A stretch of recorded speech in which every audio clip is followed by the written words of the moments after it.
Our little artists then moved into the fascinating world of birds with the crow pasting activity. Using small paper pieces, the children carefully pasted and completed a beautiful picture of a crow.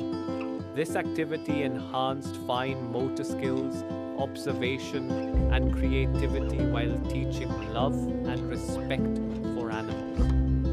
The joy and pride on their faces when they displayed their artwork was truly heartwarming. The excitement continued with the leaf, Parrot, making activity where creativity take flight.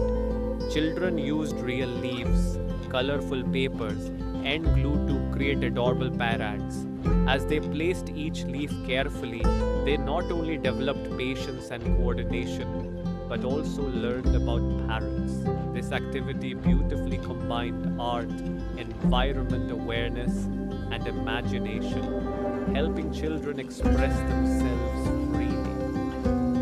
The little NG, along with their teachers, participated in a fun field nest making activity using twigs, dry grass, and paper. They built beautiful nests, learning how birds work hard to make a safe home for their babies. Next came the handprint bird art, where children dipped their